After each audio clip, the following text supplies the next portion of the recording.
ಆತ್ಮದ ಅಂತಿಮ ಆಟ ಸಂಚಿಕೆ 5. ರೂಪ ತನ್ನ ಹಳೆಯ ನೆನಪುಗಳ ಸುಳಿಯಲ್ಲಿ ಬೀಳುತ್ತಾಳೆ. ಪ್ರೇಮದ ಆರಂಭ. ರೂಪ ಹಳ್ಳಿಯಲ್ಲಿ 10ನೇ ತರಗತಿ ಓದಿ ಮುಗಿದ ನಂತರ ಪಟ್ಟಣದಲ್ಲಿ ಕಾಲೇಜಿಗೆ ಸೇರಿಕೊಂಡು PUC ಮುಗಿಸಿದ ಮೇಲೆ ಡಿಗ್ರಿ ಕಾಲೇಜು ಸೇರಿಕೊಳ್ಳುತ್ತಾಳೆ. ಅಲ್ಲಿ ವಿಜಯ್ ಎಂಬ ಹುಡುಗ ರೂಪಾಳ ಸೌಂದರ್ಯಕ್ಕೆ ಮಾರು ಹೋಗಿ ಪ್ರೀತಿ ಎಂಬ ಹೆಸರಲ್ಲಿ ಅವಳ ಹಿಂದೆ ಬೀಳುತ್ತಾನೆ. 6 ತಿಂಗಳಾದರೂ ಅವನ ಪ್ರೀತಿಗೆ ಬೀಳುವುದಿಲ್ಲ. ಆದರೆ ಅವನು ರೂಪ ಪ್ರೀತಿಸಲು ಒಪ್ಪದಿದ್ದರೆ ತಾನು ಸಾಯುವುದಾಗಿ ಬೆದರಿಸಲು ವಿಷ ಕುಡಿಯುವ ನಾಟಕ ಮಾಡಿ ರೂಪಾಳನ್ನು ಒಲಿಸಿಕೊಳ್ಳುತ್ತಾನೆ. ಸಿಟಿಯಲ್ಲಿ ರೂಪಾಳ ಜೊತೆಗೆ ಓಡಾಡಿದರೆ ತಾನು ಎಲ್ಲರ ಕಣ್ಣಿಗೆ ಬೀಳುತ್ತೇನೆ ಅನ್ನೋ ಕಾರಣಕ್ಕೆ ಉಪಾಯದಿಂದ ಅವನು ಅವಳನ್ನು ಊರಿನ ಹೊರವಲಯದ ಹಳೆಯದೊಂದು ಪಾಳು ಬಿದ್ದ ಮನೆಯಲ್ಲಿ ಭೇಟಿ ಮಾಡಲು ಆರಂಭಿಸುತ್ತಾನೆ. ರಾತ್ರಿ 7 ಗಂಟೆಯ ನಂತರ ಆ ದಾರಿಯಲ್ಲಿ ಯಾರೂ ಓಡಾಡುತ್ತಿರಲಿಲ್ಲ. ಆ ಸಮಯದಲ್ಲಿ ರೂಪ ತಾನು ಓದಿಕೊಳ್ಳುವುದಾಗಿ ಹೇಳಿ ತನ್ನ ರೂಮ್ ಬಾಗಿಲು ಹಾಕಿಕೊಂಡು ಕಿಟಕಿಯ ಸರಳುಗಳ ಸ್ಕ್ರೂ ತೆಗೆದು ಅಲ್ಲಿಂದ ಹಾರಿ ವಿಜಯ್ನನ್ನು ಭೇಟಿ ಮಾಡಲು ಬರುತ್ತಿದ್ದಳು. ಅವನೊಂದಿಗೆ 1 ಗಂಟೆ ಮಾತನಾಡಿ ನಂತರ ಮತ್ತೆ ಕಿಟಕಿಯ ಮೂಲಕ ರೂಮ್ ಸೇರಿಕೊಳ್ಳುತ್ತಿದ್ದಳು. ಅವಳು ಓದುತ್ತಿದ್ದಾಳೆ ಅನ್ನೋ ಕಾರಣಕ್ಕೆ ಮನೆಯವರಾರು ಅವಳನ್ನು ಡಿಸ್ಟರ್ಬ್ ಮಾಡುತ್ತಿರಲಿಲ್ಲ. ವಿಜಯ್ನನ್ನು ಭೇಟಿ ಮಾಡಿ ಬಂದ ಸ್ವಲ್ಪ ಹೊತ್ತಿಗೆ ಊಟಕ್ಕೆ ಬರುವ ರೂಢಿ ಮಾಡಿಕೊಂಡಿದ್ದಳು. ಹಾಗಾಗಿ ಅವಳ ಮೇಲೆ ಯಾರಿಗೂ ಅನುಮಾನ ಬಂದಿರಲಿಲ್ಲ. ಕೆಲವೊಮ್ಮೆ ಬೆಣ್ಣೆ ಬಣ್ಣದ ಮುಂಜಾನೆ ಅಥವಾ ಸೂರ್ಯ ಮುಳುಗುವ ಸಂಜೆ ಹರಿಯುವ ಹಳ್ಳದ ದಂಡೆಯ ಮೇಲೆ ಅವರಿಬ್ಬರು ಕುಳಿತು ಗಂಟೆಗಟ್ಟಲೆ ಮಾತನಾಡುತ್ತಿದ್ದರು. ನಿನ್ನನ್ನು ಬಿಟ್ಟು ನಾನಿರಲಾರೆ ರೂಪ, ನಿನ್ನನ್ನು ಮದುವೆಯಾಗಿ ದೊಡ್ಡ ಮನೆ ಕಟ್ಟಿ ನಿನ್ನನ್ನು ರಾಣಿಯಂತೆ ಸಾಕ್ತೀನಿ ಎಂದು ವಿಜಯ್ ಆಡಿದ ಸುಳ್ಳು ಮಾತುಗಳನ್ನು ರೂಪ ಮುಕ್ತವಾಗಿ ನಂಬಿದ್ದಳು. ಹೀಗೆ ಅವರ ಗುಪ್ತ ಭೇಟಿಗಳು ನಡೆಯುತ್ತಿದ್ದವು. ಒಂದು ಮಳೆಗಾಲದ ಸಂಜೆ ರೂಪ ಆ ದಿನವೂ ವಿಜಯ್ನನ್ನು ಭೇಟಿ ಮಾಡಲು ಬಂದಳು. ಆಕಾಶದಲ್ಲಿ ಮಿಂಚು ಗುಡುಗುಗಳ ಅಬ್ಬರ ಜೋರಾಗಿ ಮಳೆ ಸುರಿಯುತ್ತಿದ್ದಾಗ ಅವರಿಬ್ಬರು ಪಾಳು ಬಿದ್ದ ಮನೆಯಲ್ಲಿ ಆಶ್ರಯ ಪಡೆದಿದ್ದರು. ಮನೆಯಿಂದ ಬರುವಾಗ ಮಳೆಯಲ್ಲಿ ತೊಯ್ದು ನಡುಗುತ್ತಿದ್ದರು. ಪಾಳಿಗೆ ರವಿ ತನ್ನ ಶಾಲು ಹೊದಿಸಿದ ಆ ಕ್ಷಣದಲ್ಲಿ ಮೈ ಮರೆತ ವಿಜಯ್ ಕಣ್ಣುಗಳಲ್ಲಿ ಪ್ರೀತಿಗಿಂತ ಹೆಚ್ಚಾಗಿ ವ್ಯಾಮೋಹವಿತ್ತು. ನನ್ನನ್ನು ನಂಬು ರೂಪ, ನಾವು ಈಗಾಗಲೇ ಒಂದಾಗಿದ್ದೇವೆ ಎಂದು ಅವನು ಅವಳ ಹತ್ತಿರ ಸುಳಿದಿದ್ದ. ಪ್ರೀತಿಯ ಆವೇಶದಲ್ಲಿ ತನ್ನ ಭವಿಷ್ಯದ ಬಗ್ಗೆ ಯೋಚಿಸದ ರೂಪ ವಿಜಯ್ನನ್ನೇ ಸರ್ವಸ್ವ ಎಂದು ನಂಬಿ ಮೈ ಮರೆತಳು. ಪ್ರಕೃತಿಯು ಆ ಕ್ಷಣಕ್ಕೆ ಸಾಕ್ಷಿಯಾಗಿತ್ತು. ಮಳೆಯ ಹನಿಗಳು ಎಂಚಿನ ಮೇಲೆ ಬೀಳುವ ಸದ್ದು ಅವರ ಮೌನವನ್ನು ಮುಚ್ಚಿ ಹಾಕಿತ್ತು. ಆದರೆ ಆ ಕ್ಷಣವೇ ಅವಳ ವಂಶದ ಆ ಭಯಾನಕ ಗರ್ಭಶಾಪ ಜಾಗೃತವಾಗುತ್ತದೆ ಎಂಬ ಅರಿವು ಆ ಬಡಪಾಯಿ ಹೆಣ್ಣು ಮಗಳಿಗೆ ಇರಲಿಲ್ಲ. ತಪ್ಪು ನಡೆದೇ ಹೋಗಿತ್ತು. ರೂಪ ಆತಂಕದಿಂದ, ವಿಜಯ್ ಇದರಿಂದ ಏನಾದ್ರೂ ತೊಂದರೆ ಆದ್ರೆ, ಅಂದ್ರೆ ನಾನು ಪ್ರೆಗ್ನೆಂಟ್ ಆದ್ರೆ? ವಿಜಯ್ ಅವಳ ಕೈ ಹಿಡಿದು, ಒಂದು ಸಲ ಸೇರಿದ ಮಾತ್ರಕ್ಕೆ ಯಾರು ಪ್ರೆಗ್ನೆಂಟ್ ಆಗಲ್ಲ, ಭಯಪಡಬೇಡ, ಯೋಚಿಸಬೇಡ, ನಾನು ನಿನ್ನವನೇ ಎಂದು ನಂಬಿಸಿದ್ದ. ಆದರೆ ರೂಪಾಳ ಮನಸ್ಸಿನಲ್ಲಿ ಒಂದು ರೀತಿಯ ಭಯವಿತ್ತು. ಆ ದಿನ ನಡೆದ ಘಟನೆಯ ನಂತರ ವಿಜಯ್ ರೂಪಾಳ ಕಣ್ಣು ತಪ್ಪಿಸಿ ಓಡಾಡುತ್ತಿದ್ದ. ದಿನೇ ದಿನ ರೂಪ ಕುಗ್ಗ ತೊಡಗಿದಳು. ತನಗೆ ಮುಟ್ಟು ತಪ್ಪಿದೆ ಎಂದು ತಿಳಿದಾಗಲಂತೂ ಅವಳ ಮುಖದಲ್ಲಿದ್ದ ನಗು ಮಾಯವಾಗಿತ್ತು. ಅವಳ ಪರಿಸ್ಥಿತಿ ನೆನೆದರೆ ಎಂತವರ ಕಣ್ಣಲ್ಲೂ ನೀರು ಬರುತ್ತದೆ. ಕಾಲೇಜಿನ ಹಿಂಭಾಗದಲ್ಲಿ ಏಕಾಂತ ಪ್ರದೇಶ. ವಿಜಯ್ ತನ್ನ ಹೊಸ ಗೆಳತಿಯರ ಜೊತೆ ನಗುತ್ತಾ ಬರುತ್ತಿದ್ದಾನೆ. ರೂಪ ಅವನನ್ನು ತಡೆದು ನಿಲ್ಲಿಸುತ್ತಾಳೆ. ವಿಜಯ್ ತನ್ನ ಗೆಳೆಯರನ್ನು ಅಲ್ಲಿಂದ ಕಳಿಸುತ್ತಾನೆ. ರೂಪ ನಡುಗುವ ಧ್ವನಿಯಲ್ಲಿ, ವಿಜಯ್ ಜೊತೆ ಅಷ್ಟೊಂದು ಖುಷಿಯಾಗಿ ಮಾತಾಡ್ತಿದ್ದೀಯಾ ಅಂದ್ಮೇಲೆ ನಿನ್ಗೆ ಯಾವ ಪ್ರಾಬ್ಲಮ್ ಇಲ್ಲ ಅಂತ ಅರ್ಥ ಆಯ್ತು. ಆದರೆ ಕಳೆದ 2 ತಿಂಗಳಿಂದ ನೀನು ನನ್ನ ಮುಂದೆ ಕಾಣಿಸಿಕೊಳ್ಳುತ್ತಿಲ್ಲ, ಫೋನ್ ತಗೋತಿಲ್ಲ, ಸಿಗೋದಕ್ಕೂ ಬರ್ತಿಲ್ಲ. ಯಾಕೆ ನನ್ನನ್ನು ತಪ್ಪಿಸಿಕೊಳ್ಳುತ್ತಿದ್ದೀಯಾ? ವಿಜಯ್ ತುಂಬಾ ಉಡಾಫೆಯಿಂದ ಸಿಟ್ಟಿನಿಂದ, ನೋಡು ರೂಪ, ಇದು ಕಾಲೇಜು, ಇಲ್ಲಿ ನಾನು ನನ್ನ ಫ್ರೆಂಡ್ಸ್ ಜೊತೆ ಇರ್ತೀನಿ. ನೀನು ಪದೇ ಪದೇ ಹೀಗೆ ಬಂದು ನನ್ನ ಮರ್ಯಾದೆ ತೆಗಿಬೇಡ. ಅಷ್ಟಕ್ಕೂ ನಿನಗೂ ನನಗೂ ಏನು ಸಂಬಂಧ ಅಂತ ನೀನು ನನ್ನ ಪ್ರಶ್ನೆ ಮಾಡ್ತಿದೀಯಾ? ರೂಪ ಸ್ತಬ್ಧಳಾಗಿ, ಏನು ನಿನಗೂ ನನಗೂ ಏನು ಸಂಬಂಧನ ವಿಜಯ್, ಮರ್ತು ಬಿಟ್ಟಿಯಾ? ನಾವು ಕಳೆದ ಆ ಕ್ಷಣಗಳನ್ನ, ನೀನು ಆಡಿದ ಆ ಮಾತುಗಳನ್ನ, ನಿನ್ನ ಮಾತನ್ನು ನಂಬಿ ನನ್ನ ಸರ್ವಸ್ವವನ್ನೇ ನಿನಗೆ ಕೊಟ್ಟೆ ಅಲ್ವಾ? ನೀನು ನನಗೇನು ಅನ್ಯಾಯ ಮಾಡಲ್ಲ ಅಂತ ನಂಬಿದ್ದೆ.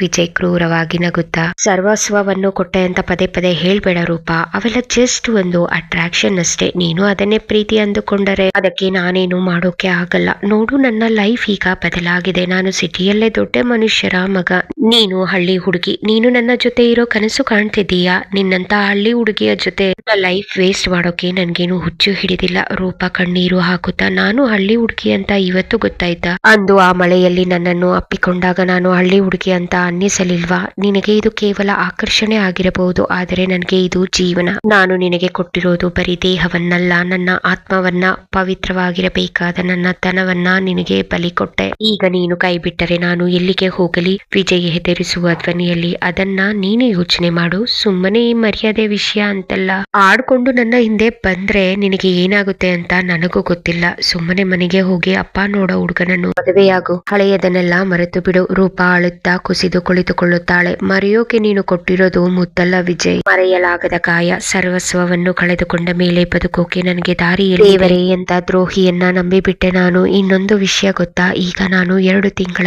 ಗರ್ಭಿಣಿ ಎಂದು ಡಾಕ್ಟರ್ ರಿಪೋರ್ಟ್ ಅವನ ಕೈಗೆ ಕೊಡುತ್ತಾಳೆ. ರಿಪೋರ್ಟ್ ನೋಡಿದ ವಿಜಯ್ ನಗುತ್ತಾ, ಏನು, 1 ಸಾರಿ ಸೇರಿದಕ್ಕೆ ಗರ್ಭಿಣಿ ಆದ್ಯಾ? ಇದನ್ನು ನಾನು ನಂಬಬೇಕಾ? ನೀನು ಗರ್ಭಿಣಿ ಇರಬಹುದು, ಆದರೆ ಅದಕ್ಕೆ ನಾನು ಕಾರಣ ಅಲ್ಲ ಎಂದು ಹೇಳಿ ರಿಪೋರ್ಟ್ ಅರಿದು ರೂಪಾ ಮುಖದ ಮೇಲೆ ಎಸೆದು ಅಲ್ಲಿಂದ ತಿರುಗಿ ನೋಡದೆ ಹೊರಟು ಹೋಗುತ್ತಾನೆ. ರೂಪಾ ಅಲ್ಲಿಯೇ ಅನಾಥಳಾಗಿ ಅಳುತ್ತಾ ಅಲ್ಲಿಂದ ಹೊರಟು ಹೋಗುತ್ತಾಳೆ. 1 ತಿಂಗಳು ಹೀಗೆ ಕಳೆಯುತ್ತದೆ. ರೂಪಾ ವಿಜಯ್ಗೆ ಮೆಸೇಜ್ ಮಾಡುತ್ತಾಳೆ, ಇವತ್ತಿಗೆ ನನಗೆ 3 ತಿಂಗಳು ತುಂಬಿದೆ. ಇನ್ನು ತಡ ಮಾಡಲು ಸಾಧ್ಯವಿಲ್ಲ. ತಡ ಮಾಡಿದರೆ ದಿನ ಕಳೆದಂತೆ ಹೊಟ್ಟೆ ಕಾಣಿಸುತ್ತೆ. ವಿಜಯ್, ನಿನಗೆ ತುಂಬಾ ಸಲ ಫೋನ್ ಮಾಡಿದ್ದೇನೆ, ಆದರೆ ನೀನು ನನ್ನ ಕಾಲ್ ರಿಸೀವ್ ಮಾಡಿಲ್ಲ. ಅದಕ್ಕೆ ಈ ಮೆಸೇಜ್ ಕಳುಹಿಸುತ್ತಿದ್ದೇನೆ. ಅದಕ್ಕೆ ನನ್ನ ತಂದೆ ತಾಯಿಗೆ ವಿಷಯ ತಿಳಿಯುವ ಮುನ್ನ ನಿನ್ನ ತಾಯಿ ತಂದೆಗೆ ನಾಳೆ ಈ ವಿಷಯ ತಿಳಿಸುತ್ತೇನೆ. ಮೆಸೇಜ್ ಓದಿದ ವಿಜಯ್ ತುಂಬಾ ಆತಂಕದಿಂದ ಆಚೆ ಈಚೆ ಓಡಾಡುತ್ತಾ ಮುಂದೇನು ಮಾಡಬೇಕೆಂದು ಯೋಚಿಸುತ್ತಿದ್ದಾನೆ. ಸ್ವಲ್ಪ ಸಮಯ ಯೋಚಿಸಿದ ನಂತರ ರೂಪಾಳಿಗೆ ಕಾಲ್ ಮಾಡಿ, ರೂಪಾ, ನನ್ನನ್ನು ಕ್ಷಮಿಸು. ನೀನು ದೂರ ಆದ್ಮೇಲೆ ನಿನ್ನ ಬೆಲೆ ಏನು ಅಂತ ಅರ್ಥ ಆಗಿದೆ. ಆದರೆ ನಾನು ನಿನಗೆ ಫೋನ್ ಮಾಡಲು ಮುಜುಗರ ಪಟ್ಟು ಸುಮ್ಮನಾಗಿದ್ದೆ. ನಿನ್ನ ಮೆಸೇಜ್ ನೋಡಿ ಮತ್ತೆ ನನಗೆ ಜೀವ ಬಂದ ಹಾಗೆ ಆಯ್ತು. ಇನ್ನು ನಾನು ತಡ ಮಾಡಲ್ಲ. ನಾಳೆ ನಾನು ಅಪ್ಪ ಅಮ್ಮನ ಹತ್ತಿರ ನಮ್ಮ ಪ್ರೀತಿಯ ವಿಷಯ ಹೇಳಿ ಬೇಗ ಮದುವೆ ಮಾಡಿಸಿ ಎಂದು ಹಠ ಮಾಡುತ್ತೇನೆ. ನನ್ಗೆ ಈಗಲೇ ನಿನ್ನನ್ನು ನೋಡಬೇಕು ಅನ್ನಿಸ್ತಿದೆ. ನಿಮ್ಮ ಊರಿಗೆ ಬರ್ತೀನಿ.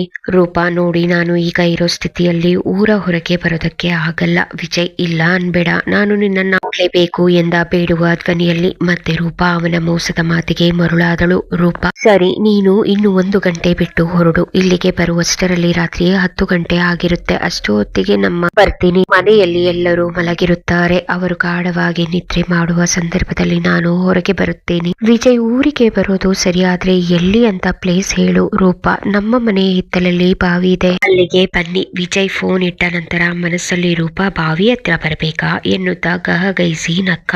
ರೂಪಾಳ ಮನೆಯಲ್ಲಿ ಎಲ್ಲರೂ ಮಲಗಿದ ನಂತರ ರೂಪಾ ವಿಜಯ್ನನ್ನು ಭೇಟಿ ಮಾಡಲು ಬಾವಿ ಬಳಿ ಬಂದಳು. ಆಗ 9 ಗಂಟೆ. ತುಂಬಾ ಹೊತ್ತಿನಿಂದ ಕಾಯುತ್ತಿದ್ದ ವಿಜಯ್ ಅಸಹನೆಯಿಂದ, ಏನು ರೂಪಾ, ಎಷ್ಟು ಹೊತ್ತಿನಿಂದ ಕಾಯ್ತಿದ್ದೀನಿ, ಯಾಕೆ ತಡ ಮಾಡಿದೆ? ರೂಪಾ, ಯಾಕೋ ಗೊತ್ತಿಲ್ಲ, ಇವತ್ತು ಎಲ್ಲರೂ ತಡವಾಗಿ ಮಲ್ಕೊಂಡ್ರು. ಅವರು ಮಲ್ಕೋದು ಕಾದು ಬಂದಿದ್ದೀನಿ, ಕೋಪ ಮಾಡ್ಕೋಬೇಡಿ. ವಿಜಯ್ ನಾಟಕ ಮಾಡುತ್ತಾ, ರೂಪಾ, ನನ್ನನ್ನು ಕ್ಷಮಿಸಿ ಬಿಡು. ಕಳೆದ 2 ದಿನಗಳಿಂದ ನಾನು ನಿದ್ದೆ ಮಾಡಿಲ್ಲ. ನಾನು ಅಂದು ಆಡಿದ ಮಾತುಗಳು ನನ್ನದಲ್ಲ ರೂಪಾ. ಆ ಭಯ ನನ್ನಿಂದ ಹಾಗೆ ಆಡಿಸಿಬಿಟ್ಟಿತು. ನಿನಗೆ ನೋವು ಕೊಟ್ಟ ಆ ಕ್ಷಣವನ್ನು ನೆನೆಸಿಕೊಂಡರೆ ನನಗೆ ನನ್ನ ಮೇಲೆ ಅಸಹ್ಯ ಆಗ್ತಿದೆ. ರೂಪಾ, ಏನಿದು, ಫೋನ್ ನಲ್ಲಿ ಮೆಸೇಜ್ ಕಳಿಸಿದ್ದು ನಿಜಾನಾ? ಪಕ್ಕ ನೀನು ನನ್ನ ತಂದೆ ತಾಯಿನ ಭೇಟಿ ಆಗ್ಬೇಕು ಅಂತ ನಿರ್ಧಾರ ಮಾಡಿದ್ಯಾ, ಅಥವಾ ಏನಾದರೂ ನನ್ನನ್ನು ಎದುರಿಸೋಕೆ ಹೇಳ್ತಿದ್ಯಾ? ರೂಪಾ ನಂಬಲಾಗದೆ ಕಣ್ಣೀರು ಹಾಕುತ್ತಾ, ನಿಜ ಹೇಳ್ತಿದ್ಯಾ ಅಥವಾ ನನ್ನನ್ನು ಸಮಾಧಾನ ಮಾಡೋಕೆ ಹೀಗೆ ಮಾಡ್ತಿದ್ದೀಯಾ? ಇದು ಸತ್ಯ.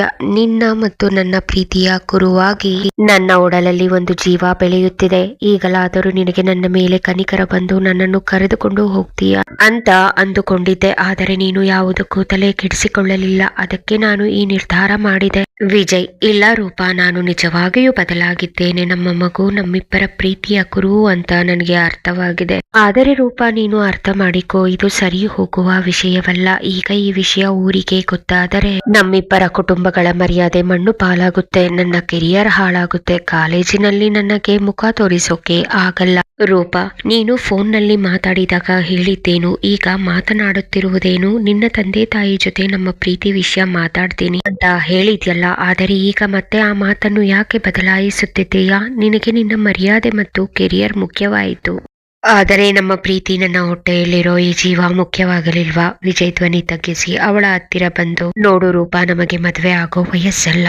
ಈಗಲೇ ಇದೆಲ್ಲ ಬೇಡ. ನಾಳೆ ಬೆಳಗ್ಗೆ ನಾವು ಸಿಟಿಗೆ ಹೋಗೋಣ. ಅಲ್ಲಿ ನನಗೆ ಗೊತ್ತಿರೋ ಒಬ್ಬ ಡಾಕ್ಟರ್ ಇದ್ದಾರೆ. ಈ ಸಮಸ್ಯೆಯನ್ನ ಅಲ್ಲೇ ಮುಗಿಸಿ ಬಿಡೋಣ. ಈ ಮಗು ನಮಗೆ ಬೇಡ. ರೂಪಾ, ಪ್ಲೀಸ್ ಒಪ್ಪಿಕೋ. ರೂಪಾ ವಿಜಯ್ ಕೈಯನ್ನು ಕೊಡವಿಕೊಂಡು ದಿಗಿಲಿನಿಂದ, ಏನು ಹೇಳ್ತಿದೀಯಾ? ಈ ಜೀವವನ್ನ ಕೊಲ್ಲಬೇಕಾ? ಇದು ಪಾಪದ ಕೂಸಲ್ಲ, ಇದು ನಿನ್ನ ಮಗು. ಒಬ್ಬ ತಾಯಿಯಾಗಿ ನಾನು ಈ ಜೀವವನ್ನ ಹೇಗೆ ಕೊಲ್ಲಲಿ? ಹಿರಿಯರ ಭಯ ನನಗೂ ಇದೆ, ಆದರೆ ಈ ಹತ್ಯೆ ಮಾಡೋ ಶಕ್ತಿ ನನಗಿಲ್ಲ. ವಿಜಯ್ ಕೋಪದಿಂದ, ಹಠ ಮಾಡಬೇಡ. ಈ ಮಗು ಹುಟ್ಟಿದರೆ ನಿನಗೆ ಯಾರು ನ್ಯಾಯ ಕೊಡಿಸ್ತಾರೆ? ನಿನ್ನ ತಂದೆ ನಿನ್ನನ್ನ ಮನೆಯಿಂದ ಹೊರ ಹಾಕ್ತಾರೆ, ಸಮಾಜ ನಿನ್ನನ್ನು ಬದುಕಲು ಬಿಡಲ್ಲ. ಇಬ್ಬರ ಜೀವನ ಉಳಿಯಬೇಕಂದ್ರೆ ಆ ಗರ್ಭಪಾತ ಒಂದೇ ದಾರಿ. ನನ್ನ ಮಾತನ್ನು ಕೇಳು, ಇಲ್ಲದಿದ್ದರೆ ನಾವಿಬ್ಬರು ನಾಶವಾಗ್ತೀವಿ. ರೂಪ ಕಣ್ಣೀರು ಹಾಕುತ್ತಾ, ಆದರೂ ನಾನು ಇದಕ್ಕೆ ಒಪ್ಪಲ್ಲ. ನೀನು ನನ್ನ ಜೊತೆ ಇರು ಅಥವಾ ಬಿಡು, ಆದರೆ ಈ ಮಗುವನ್ನು ನಾನು ಭೂಮಿಗೆ ತಂದೆ ತರ್ತೀನಿ. ನಿನ್ನ ಪ್ರೀತಿ ಸುಳ್ಳಾಗಿರಬಹುದು, ಆದರೆ ಈ ಮಗು ಮಾತ್ರ ಸುಳ್ಳಲ್ಲ. ನನ್ನ ದೇಹವನ್ನು ನಿನಗೆ ಕೊಟ್ಟಿದ್ದು ನಾನು ಮಾಡಿದ ತಪ್ಪು, ಆದರೆ ಈಗ ಈ ಜೀವವನ್ನ ಕೊಂದು ಇನ್ನೊಂದು ತಪ್ಪು ಮಾಡಲ್ಲ. ಇದಕ್ಕೆ ತಂದೆ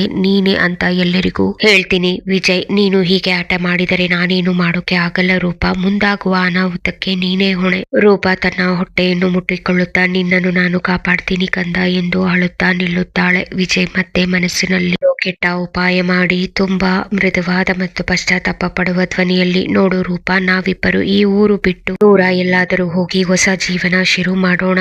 ನೀನು ಹೇಳಿದ ಹಾಗೆ ಆ ಮಗುವನ್ನು ಪವಿತ್ರವಾಗಿ ಭೂಮಿಗೆ ತರೋಣ. ಇಂದು ರಾತ್ರಿ 12 ಗಂಟೆಗೆ ಯಾರ ಕಣ್ಣಿಗೂ ಬೀಳದ ಹಾಗೆ ನಿನ್ನ ಬಟ್ಟೆಗಳನ್ನು ತೆಗೆದುಕೊಂಡು ಇಲ್ಲೇ ಬಾವಿಯ ಹತ್ತಿರ ಬಾ. ಅಲ್ಲಿಂದ ನಾವು ನೇರವಾಗಿ ಸಿಟಿಗೆ ಹೊರಟು ಹೋಗೋಣ. ಯಾರಿಗೂ ಸಂಶಯ ಬರಬಾರದು ಅಂತಲೇ ನಾನು ರಾತ್ರಿ ಭೇಟಿಯಾಗೋಣ ಅಂತ ಹೇಳಿದ್ದು. ರೂಪ ಅಪ್ಪ ಅಮ್ಮನಿಗೆ ಹೇಳದೆ ಬರೋದು ನನಗೆ ಸ್ವಲ್ಪ ಭಯ ಆಗ್ತಿದೆ. ವಿಜಯ್ ಮೋಸದ ನಗೆ ನಗುತ್ತಾ, ಭಯಪಡಬೇಡ ರೂಪ, ನಿನ್ನ ವಿಜಯ್ ನಿನ್ನ ಜೊತೆ ಇರ್ತಾನೆ ಅಲ್ವಾ. ನೀನು ಬಂದ ಮೇಲೆ ನಾವಿಬ್ಬರು ಶಾಶ್ವತವಾಗಿ ಒಂದಾಗಬಹುದು. ಆ ದೇವರ ಸಾಕ್ಷಿಯಾಗಿ ನಾವು ಹೊಸ ಬಾಳನ್ನು ಶುರು ಮಾಡೋಣ. ನಿನಗಾಗಿ ನಾನು ಕಾಯ್ತಿರ್ತೀನಿ, ಬರ್ತೀಯಾ ಅಲ್ವಾ. ರೂಪ ನಂಬಿಕೆಯಿಂದ, ಖಂಡಿತ ಬರ್ತೀನಿ, ನಮ್ಮ ಮಗುವಿನ ಮೇಲೆ ಆಣೆ ಮಾಡಿ ಬರ್ತೀನಿ. ರೂಪ ಮನೆಗೆ ವಾಪಸ್ ಬರುತ್ತಾಳೆ. ವಿಜಯ್ ಮುಖದಲ್ಲಿ ಆ ಕ್ರೂರ ನೋಟ ಮತ್ತೆ ಮರಳುತ್ತದೆ. ರೂಪ ಮಾತ್ರ ತನ್ನ ಕನಸಿನ ಲೋಕದಲ್ಲಿ ಸಿದ್ಧವಾಗತೊಡಗುತ್ತಾಳೆ. ಮುಂದೇನು ತಿಳ್ಕೋಬೇಕಾ ಕತೆಗಾಗಿ ಕಮೆಂಟ್ ಮಾಡಿ ನಿಮ್ಮ ಆಲೋಚನೆಗಳನ್ನು ಹಂಚಿಕೊಳ್ಳಿ. ಈ ಕತೆ ಹೇಗೆ ಅನಿಸಿತು ಎಂಬುದನ್ನು ಕಮೆಂಟ್ ವಿಭಾಗದಲ್ಲಿ ತಿಳಿಸಿ. ಇಷ್ಟವಾದಲ್ಲಿ ಲೈಕ್ ಮಾಡಿ ಮತ್ತು ಚಾನೆಲ್ ಸಬ್ಸ್ಕ್ರೈಬ್ ಮಾಡಲು ಮರೆಯಬೇಡಿ. ನಿಮ್ಮ ಬೆಂಬಲಕ್ಕೆ ಧನ್ಯವಾದಗಳು.